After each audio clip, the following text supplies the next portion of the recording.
আত্মবলিদান আৰু সাহসৰ প্ৰতীক হৈছে শিৱসাগৰৰ এই ঐতিহাসিক জেৰেঙা পথাৰ। সতী জয়মতীৰ স্মৃতি বিজড়িত এই যি জেৰেঙা পথাৰ, এই জেৰেঙা পথাৰতে আহি প্ৰধানমন্ত্ৰী নৰেন্দ্ৰ মোদীয়ে আজিৰ পৰা ৩টা বছৰ পূৰ্বে যেতিয়া প্ৰধানমন্ত্ৰী ইয়ালৈ আহিছিল, মুখ্যমন্ত্ৰীগৰাকীয়ে ডক্টৰ হিমন্ত বিশ্ব শৰ্মাই ইয়াতে ঘোষণা কৰিছিল যে ইয়াত এখন জয়াৰ স্মৃতি বিজড়িত প্ৰায় ৫০ বিঘা মাটি সামৰি ইয়াত এটা বিশেষ প্ৰকল্প হ'ব। আৰু তাৰ পিছত সকলোৱে আশাৰে বাট চাই আছিল যে জেৰেঙা পথাৰ পুনৰুদ্ধাৰ হ'ব। জেৰেঙা পথাৰত ৫০ বিঘা মাটিৰে এটা জয়মতীৰ স্মৃতি ইয়াত থাকিব। সকলো পৰ্যটকৰ আকৰ্ষণৰ কেন্দ্ৰবিন্দু হ'ব জেৰেঙা পথাৰ। আজিৰ দিনটোত জেৰেঙা পথাৰৰ যিখন ছবি, আজিৰ পৰা ১.৫ মাহৰ পূৰ্বে ব্যক্তিগতভাৱে ইয়াৰ যিসকল বন বিষয়া, আমি নামকেইটা কম, যিসকল বন বিভাগৰ লোক, তেওঁলোকক আমি আপত্তি কৰিছিলোঁ। আমি কেইজনমানে আপত্তি কৰি তেওঁলোকক ক'লোঁ যে জেৰেঙা পথাৰখন নিশা নিশা এটা চক্ৰই খান্দি আছে। তেতিয়া তেওঁলোকে মাত্ৰ ৩ দিন নে ৪ দিনৰ বাবে এজন ফৰেষ্ট গাৰ্ড ইয়াত নিয়োগ কৰিলে। ফৰেষ্ট গাৰ্ডক দিনটো দিয়ে, নিশা তেওঁ গুচি যায় আৰু নিশা প্ৰায় ১১ বজাৰ পৰা এই জেৰেঙাত বুলডোজাৰ চলে, এই জেৰেঙাত JCB চলে, এই জেৰেঙাত ডাম্পাৰ চলে। আৰু প্ৰমাণ মই দেখুৱাইছোঁ, ফটো সাংবাদিক শশাংকই দেখুৱাই যাব। মই যিটো পথেৰে নামি গৈছোঁ, এই যিটো লিক আপুনি দেখিছে, এইফালেদি জেৰেঙাৰ লাখ লাখ মাটি, হাজাৰ হাজাৰ ট্ৰাকে দিনে নিশাই ইয়াৰ পৰা এনেধৰণে এই ৰাস্তা, ইয়াত ভূমাফিয়াই ৰাস্তা বনাই লৈ জেৰেঙা খান্দি শেষ কৰিছে। য'ত জেৰেঙা পথাৰ সংৰক্ষণৰ কথা আছিল, তাত জেৰেঙা পথাৰ খান্দি এই মাটি বিক্ৰী কৰি তেওঁলোকে লাখে লাখে টকা ঘটিছে, সম্পূৰ্ণৰূপে জেৰেঙাক ধূলিসাৎ কৰি। আৰু ইয়াৰ পিছত এতিয়া আপুনি মোক হয়তো প্ৰশ্ন কৰিব যে বন বিভাগে কি কৰি আছে। বন বিভাগৰ যিগৰাকী DFO, তেওঁৰ নাম হৈছে চিৰঞ্জীৱ জৈন। যিগৰাকী ৰেঞ্জাৰ অৰ্থাৎ বনাঞ্চলিক বিষয়া, তেওঁৰ নাম হৈছে ময়ূৰাক্ষ ভৰদ্বাজ। আৰু এই জেৰেঙা পথাৰখন যিটো ৰাজচক্ৰত পৰে, সেই ৰাজচক্ৰৰ যিগৰাকী মুৰব্বী, আমগুৰি ৰাজচক্ৰ বিষয়া হৈছে অৰূপ বিক্ৰমীয়া। এই ৩জন বিষয়াৰ ছত্ৰছায়াতেই জেৰেঙা সম্পূৰ্ণৰূপে ধ্বংস হৈ গ'ল। আমি যেতিয়া বাতৰি কৰিবলৈ আহোঁ পৰি, ইয়াত বাতৰি কৰাৰ লগে লগে ইয়াত এই যি ভূমাফিয়া চক্ৰ থাকে, এই ভূমাফিয়া চক্ৰই এটা খবৰ বিয়পাই দিয়ে যে এওঁলোকক টকা লাগে, সাংবাদিকক টকা লাগে, সেইবাবে আহি ইয়াত বাতৰি কৰে। আৰু যদি আমি বাতৰি নকৰোঁ তেতিয়াও বদনাম কৰে যে সাংবাদিকক টকা দি আমি মেনেজ কৰি ৰাখিছোঁ। এতিয়া প্ৰশ্নটো হ'ল যে সাংবাদিক যদি মেনেজ হৈ আছিল, DFO, ৰেঞ্জাৰ আৰু এই চাৰ্কুল অফিচাৰক কোনে মেনেজ কৰিছিল? সাংবাদিকৰ নাম লৈ ইয়াত DFO, ৰেঞ্জাৰ আৰু চাৰ্কুল অফিচাৰ, বিধায়কৰ নাম লৈ ইয়াত ভূখনন কোনে কৰিছিল? ইয়াত কোনে এনেধৰণে মাটি খান্দিছিল? ইয়াত কোনে এই নিশা নিশা ইয়াত ডাম্পাৰ চলাবলৈ, বুলডোজাৰ চলাবলৈ কোনে পাৰ্মিশ্যন দিছিল? প্ৰতি গাড়ীৰ বিনিময়ত DFOক কিমান টকাকৈ কমিশ্যন দিছিল? সেই টকা ৰেঞ্জাৰে কেনেকৈ কালেক্ট কৰিছিল? সেই টকা চাৰ্কুল অফিচাৰে কেনেধৰণে লাভ কৰিছিল? কোন কোন মণ্ডলে এই জেৰেঙা পথাৰখন খান্দোতে ভূমাফিয়াৰ পৰা প্ৰতি মাহে, প্ৰতি সপ্তাহে টকা তুলি চাৰ্কুল অফিচাৰক জমা দিছিল আৰু সেই ধন ভাগ হৈছিল? অৰূপ বিক্ৰমীয়ে তাৰ উত্তৰ দিব পাৰিবনে নাই? চিৰঞ্জীৱ জৈন যিগৰাকী DFO, তেওঁ সাংবাদিকৰ সৈতে কোনো ধৰণৰ সংস্পৰ্শত হেনো তেওঁ নাহে। এই অনা অসমীয়া বন বিষয়াই সাংবাদিকলৈ তেওঁ কথা পাতিব নোৱাৰে, অথচ ভূমাফিয়াৰ পৰা তেওঁ মাহিলী পেকেজ লয়। আৰু তেওঁ এটা নীতিত বিশ্বাস কৰে যে টকাত সকলো মেনেজ হয়। এয়া আমি কোৱা কথা নহয়, এয়া ভূমাফিয়াৰ ভিতৰৰ খবৰ। দ্বিতীয়, এই যিগৰাকী ময়ূৰাক্ষ ভৰদ্বাজ ৰেঞ্জাৰ, তেওঁৰ দায়িত্ব আছিল নে নাই?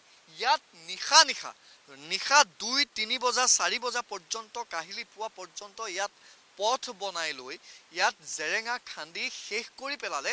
অথচ ৰেঞ্জাৰ টোপনিত, DFO টোপনিত, বিধায়কগৰাকী টোপনিত আৰু চাৰ্কুল অফিচাৰ টোপনিত। এতিয়া এই ৪গৰাকী বিধায়কৰ, কোনোবাই কয় যে বিধায়কৰ মানুহে তাত ভূখনন চলাইছে। আৰু যদি আমি প্ৰশ্ন কৰোঁ তেতিয়া ক'ব যে BJPৰ মানুহ, কোনোবা মন্ত্ৰীৰ মানুহ, মুখ্যমন্ত্ৰীৰ মানুহ। এতিয়া প্ৰশ্নটো হ'ল, যেতিয়া ভূমাফিয়াই বন বিভাগৰ ইয়ালৈ অহা বন বিভাগৰ দলক যেতিয়া ঘৰৰ ভিতৰত সোমোৱাই তলা মাৰি বন্ধ কৰি দিলে, তেতিয়া তেওঁলোকৰ নাকটো ক'ত গৈছিল? এতিয়া ৰত্নেশ্বৰ দাস নামৰ এজনক ইতিমধ্যে গ্ৰেপ্তাৰ কৰিছে। ৰত্নেশ্বৰ দাসৰ 2 পুত্ৰ আশিষ আৰু দেৱাশিষ, এই আশিষ আৰু দেৱাশিষৰ গাড়ী ধৰিবলৈ আহি ৰত্নেশ্বৰ দাসৰ ঘৰত সোমাইছিল বন বিভাগৰ দল আৰু গেটত তলা মাৰি দিছিল ৰত্নেশ্বৰ দাসে। লাজ পাইছেনে নাই DFO মহোদয়? লাজ পাইছেনে নাই ৰেঞ্জাৰ ময়ূৰাক্ষ ভৰদ্বাজ? ভূমাফিয়াই আপোনালোকক ঘৰৰ ভিতৰত বন্দী কৰি থয়, আপোনালোকৰ লাজ নালাগে? তাৰ পিছতো জয়সাগৰ আৰক্ষী থানাত আপোনালোকে যিখন এজাহাৰ দিছিল তাৰ কিমান দিন পিছত আপোনালোকে জয়সাগৰ আৰক্ষীয়ে ৰত্নেশ্বৰ দাসক কালি তাকো গ্ৰেপ্তাৰ কৰিবলৈ সক্ষম হৈছে আৰু যিকেইটা ভূমাফিয়াই জেৰেঙা শেষ কৰি পেলালে সেই ভূমাফিয়া কেইটাক আজি পৰ্যন্ত কিয় আপোনালোকে কৰিব নোৱাৰে কি উৎপল আনকি যি আছে আমি যিমান দূৰ নাম জানো যিয়ে বিজেপি আৰু বিধায়কৰ নাম লৈ ইয়াত চলাই থাকে জনৈক উৎপল নামৰ এজন তেওঁ কিয় এতিয়ালৈকে গ্ৰেপ্তাৰ কৰিব পৰা নাই কিয় আপোনালোকে মাত্ৰ এখন বা দুখন ডাম্পাৰ কৰায়ত্ব কৰি আপোনালোকে দায়িত্ব সামৰে জেৰেঙাখন শেষ কৰি পেলালে য'ত জেৰেঙা সংৰক্ষণৰ কথা কোৱা হৈছিল মুখ্যমন্ত্ৰীগৰাকীয়ে 50 বিঘা মাটিত ইয়াত এটা প্ৰকল্প লোৱা কথা কৈছিল জয়মতীৰ নামত আত্মবলিদান আৰু সাহসৰ অসমীয়া নাৰীৰ আত্মবলিদান আৰু সাহসৰ প্ৰতীক জেৰেঙা আৰু এইখন শেষ কৰি পেলোৱা হ'ল বন বিভাগৰ দুজন আৰু এজন সাৰ্কুল অফিচাৰৰ নেতৃত্বত চলা এটা সিন্ডিকেট আৰু এই সিন্ডিকেটৰ মুৰব্বী এই দুজন এইবাবেই মই কৈছো যে ডিএফও আৰু ৰেঞ্জাৰৰ আশীৰ্বাদ নহলে বাকি সকলে কোনো একো কৰিব নোৱাৰে পৰি আটাইতকৈ ডাঙৰ কথা যেতিয়া ব্যক্তিগতভাৱে বন বিভাগক খবৰ দিয়া হয় যে আপোনালোক গম পাইছে নে নাই যে শিৱসাগৰৰ অমুক স্থানত মাটি কাটি আছে প্ৰায় শতাধিক স্থানত এতিয়ালৈকে মাটি কাটি আছে ৰাষ্ট্ৰীয় ঘাইপথৰ নামত ৰাষ্ট্ৰীয় ঘাইপথ নিৰ্মাণৰ নামত মাত্ৰ দুটা ঠাইত পাৰমিশন দিয়া হৈছে সেয়া হৈছে লাহিঙীয়া ঘাট আৰু বলিয়া ঘাট এই দুটা প্ৰান্তৰ বাহিৰে বাকি কতো আপুনি ৰাষ্ট্ৰীয় ঘাইপথৰ চাইলেনযুক্ত ৰাষ্ট্ৰীয় ঘাইপথৰ নামত কতো পাৰমিশন দিয়া নাই এতিয়া প্ৰসংগটো হৈছে যে তেওঁলোকে জেৰেঙা খান্দে ৰাষ্ট্ৰীয় ঘাইপথৰ নামত তেওঁলোকে আমগুৰিত মাটি খান্দে জেৰেঙা তেওঁলোকে ৰাষ্ট্ৰীয় ঘাইপথৰ নামত তেওঁলোকে হলগুৰিত মাটি খান্দে ৰাষ্ট্ৰীয় ঘাইপথৰ নামত ক'ত যায় এই মাটি লাখ লাখ টকা তেওঁলোকে ৰাজহ ফাঁকি দিছে চৰকাৰক তেওঁলোকে ৰাজহ ফাঁকি দিছে যিখিনি বন বিভাগক দি তেওঁলোকে ৰাজহ জমা দি তেওঁলোকে পাৰমিশন উলিয়াব লাগে সেই ৰাজহ সম্পূৰ্ণৰূপে ফাঁকি দি এনে ধৰণে জেৰেঙা সম্পূৰ্ণৰূপে শেষ কৰি পেলোৱা হ'ল পুনৰ দৃশ্যটো আপুনি চাওক এনে ধৰণে এখন স্মৃতি বিজড়িত ঐতিহাসিক পথাৰ সতী জয়মতীৰ স্মৃতি বিজড়িত এখন পথাৰ যদি শেষ কৰি পেলোৱা হয় আৰু ইয়াত যদি আপোনালোকে নেদেখে তেতিয়াহ'লে বন বিভাগৰ এই বিষয়া এই দুজনে ডিএফও আৰু ৰেঞ্জাৰে বা ইয়াত সাৰ্কুল অফিচাৰে যাৰ অধীনত এই পথাৰখন পৰে তেওঁলোকে কি কৰি থাকে তেওঁলোকে টকাৰ ভাগ লৈ এই টকা হিচাপ কৰি থকাৰ বাহিৰে এসি ৰুমটোত বহি ডিএফও অৰ্ডাৰ দি থকা বাহিৰে তেওঁলোকে আৰু কি কৰে ইয়াত যেতিয়া আপুনি বন বিভাগক খবৰ দিয়ে বন বিভাগক খবৰ দিয়াৰ লগে লগে সোৰ্স পৰ্যন্ত ভূমাফিয়াই গম পায় যে অমুকে ফোন কৰিছে অমুক সাংবাদিকে ফোন কৰি আপোনাক খবৰ দিছে যে আপোনালোকৰ তালৈ সাংবাদিক যাব বা আপোনালোকৰ তালৈ বন বিভাগৰ গাড়ী যাব সাংবাদিকক দেখুৱাই ইয়ালৈ বন বিভাগৰ গাড়ী পঠিয়ায় বন বিভাগৰ গাড়ী উলাই অফিচৰ পৰা উলাই অহাৰ পূৰ্বতেই ইয়াত যিসমূহ ডাম্পাৰ জেচিবি থাকে সকলো এই পথেৰে উলাই গুচি যায় অৰ্থাৎ তেওঁলোকে আহি নাপায়হি তেওঁলোকে কিন্তু পূৰ্বতে খবৰ দি দিয়ে ভূমাফিয়াক যে আপোনালোক উলাই দিয়ক আমি যাম গতিকে এনেকৈ শিৱসাগৰ বন বিভাগ চলি আছে আৰু বছৰ বছৰ ধৰি বন বিভাগৰ এই যিকেইজন কৰ্মী আছে এই কৰ্মীকেইজন যিকেইজন কৰ্মীয়ে ফিল্ডত ঘূৰি ফুৰে এওঁলোকে টকাটো সংগ্ৰহ কৰি দিয়ে এওঁলোকে টকাটো সংগ্ৰহ কৰি দি ডিএফক দিয়ে তেওঁলোকক কিন্তু ট্ৰেন্সফাৰ কৰা নাই আজি পৰ্যন্ত বছৰ বছৰ ধৰি ইয়াতেই থাকে শিৱসাগৰ জিলা তেওঁলোক পাৰ নহয় আৰু তেওঁলোকৰ ঘৰৰ তেওঁলোকৰ ইনকাম যিখিনি উপাৰ্জনৰ যিটো পথ দৰমহাটোৰ বাহিৰে তেওঁলোকে কি পায় তেওঁলোকৰ ঘৰৰ যিসমূহ সম্পত্তি সেই সম্পত্তিবোৰ যদি এবাৰ চাই তেতিয়াহ'লে ওলাই পৰিব যিগৰাকী ডিএফও চিৰঞ্জীৱ জৈনে আজি পৰ্যন্ত শিৱসাগৰৰ কোনো মানুহৰ সৈতে চিনাকি হোৱা নাই তেওঁ কোনো মানুহৰ সৈতে আজিলৈকে চিনাকি নহয় তেওঁ আজিলৈকে কোনো এজন মানুহক সোধা নাই যে আপোনালোকে আমাক সহায় কৰক আপোনালোকে আমাক এই যিখিনি ধ্বংসযজ্ঞ চলিছে এই ধ্বংসযজ্ঞ আমি উদ্ধাৰ কৰোঁ আপোনালোকে সহায় কৰক আজিলৈকে কোনো মানুহৰ তেওঁ সংস্পৰ্শত অহা নাই কিয় কাৰণ তেওঁ টকা লৈ বহি থাকে লাখে লাখে প্ৰতি মাহে তেওঁৰ ঘৰত টকা যায় সাৰ্কুল অফিচাৰৰ ঘৰলৈ প্ৰতি মাহে টকা যায়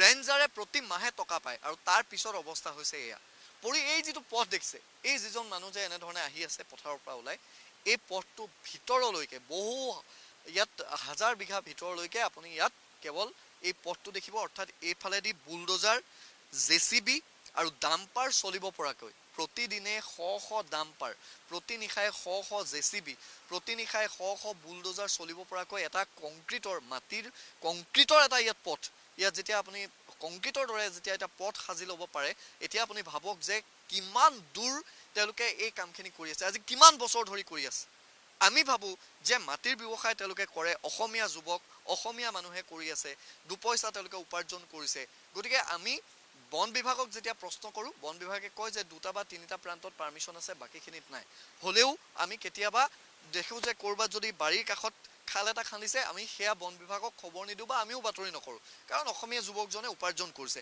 কিন্তু তাৰ বিপৰীতে এনেধৰণে উপাৰ্জন কৰাৰ অধিকাৰ কোনে দিলে?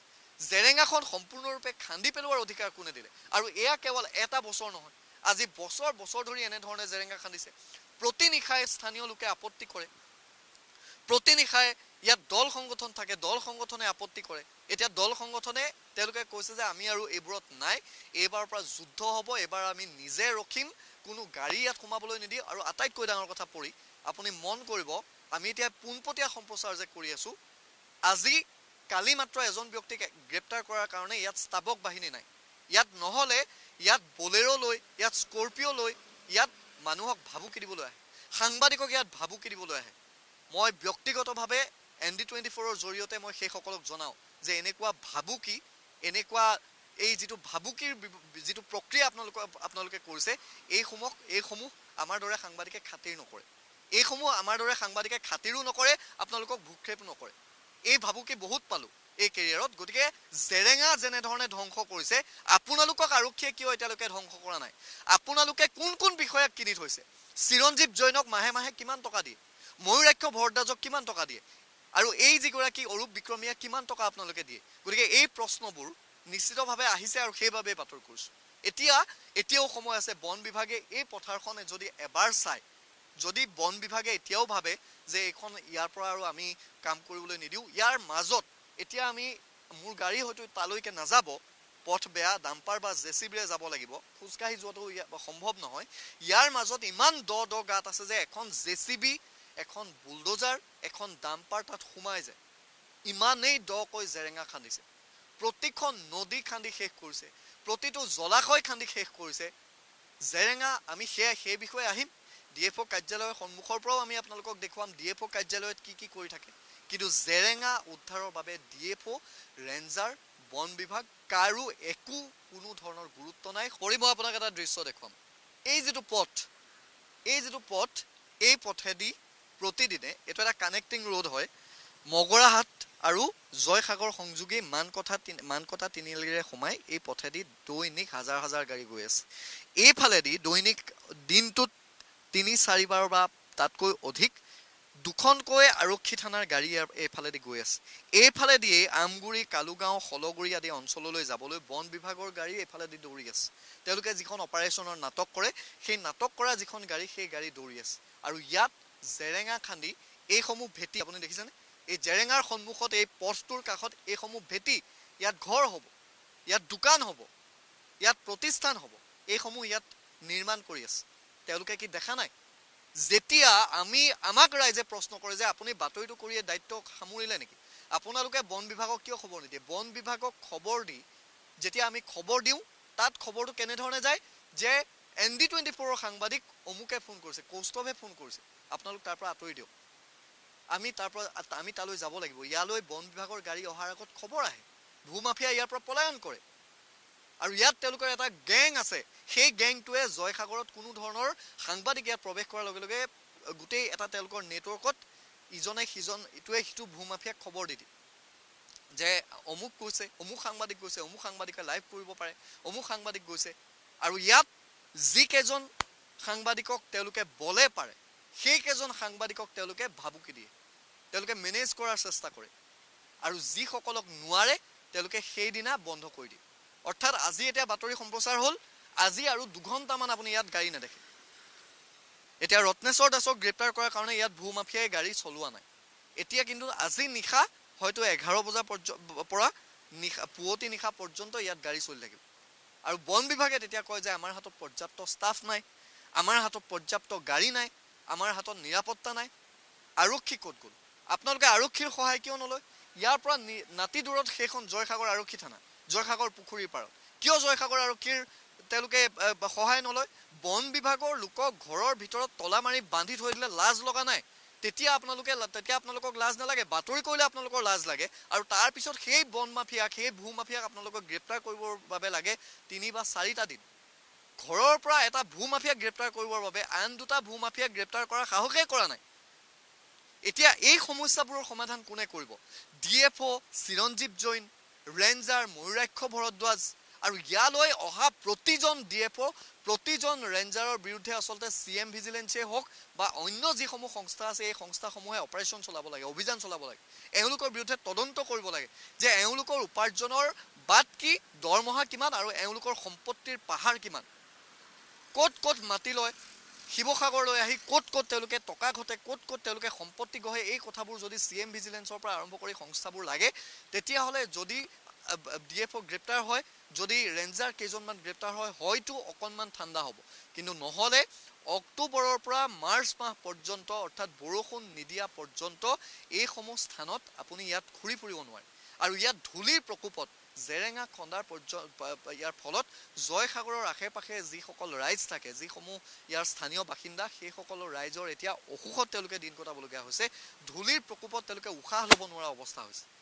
আৰু ইয়াত পলিউশ্যনৰ কোনোদিন আপুনি পলিউশ্যন বিভাগটোৰ কোনোদিন গাড়ী নেদেখে জেৰেঙা খান্দি গোপাত কৰিছে পলিউশ্যন কণ্ট্ৰল বৰ্ডৰ কোনো এজন বিষয়াক আপুনি ক'তো নেদেখে গতিকে এই প্ৰক্ৰিয়াবোৰ এনেধৰণে চলি আছে বছৰ বছৰ ধৰি চলি আছে আৰু জেৰেঙা পুনৰুদ্ধাৰৰ বাবে যিসকল দল সংগঠন ইয়ালৈ আহে দুদিন সাংবাদিকৰ আগত বাইট দিয়ে তাৰপিছত তেওঁলোক নিৰুদ্দেশ হৈ যায় মই সকলোৰে কথা কোৱা নাই অধিকাংশই গতিকে এই সংগঠনসমূহৰো নিজৰ নিজৰ দায়িত্ব থাকিব এতিয়া অৱশ্যে সংগঠনে কালি দুজন বিষয়ববীয়াই কৈছে যে এতিয়া আৰু আমি আৰক্ষীৰ ওচৰলৈ নাযাওঁ তেওঁলোকৰো সমস্যা আছে তেওঁলোকে কি কৰিব সাংবাদিকৰ আগত তেওঁলোকে বাইট দিয়ে তাৰপিছত তেওঁলোকে যদি গণতান্ত্ৰিক প্ৰতিবাদ কৰিবলৈ লয় তেতিয়াহ'লে তেওঁলোকক আকৌ আৰক্ষীয়ে তেওঁলোকক জেলত ভৰায় গতিকে তেওঁলোকে কি কৰিব এতিয়া কৈছে যে আৰক্ষীলৈ ভয় নকৰোঁ এবাৰ প্ৰশাসনলৈ ভয় নকৰোঁ গণতান্ত্ৰিক প্ৰতিবাদ হ'ব ইয়াত জেৰেঙা পুনৰুদ্ধাৰ কৰিবলৈ তেওঁলোকে প্ৰতিবাদ কৰিম বুলি ইতিমধ্যে হুংকাৰ দিছে আৰু তাৰপিছত আমাৰ এই যিসকল দল সংগঠন আমাৰো এটা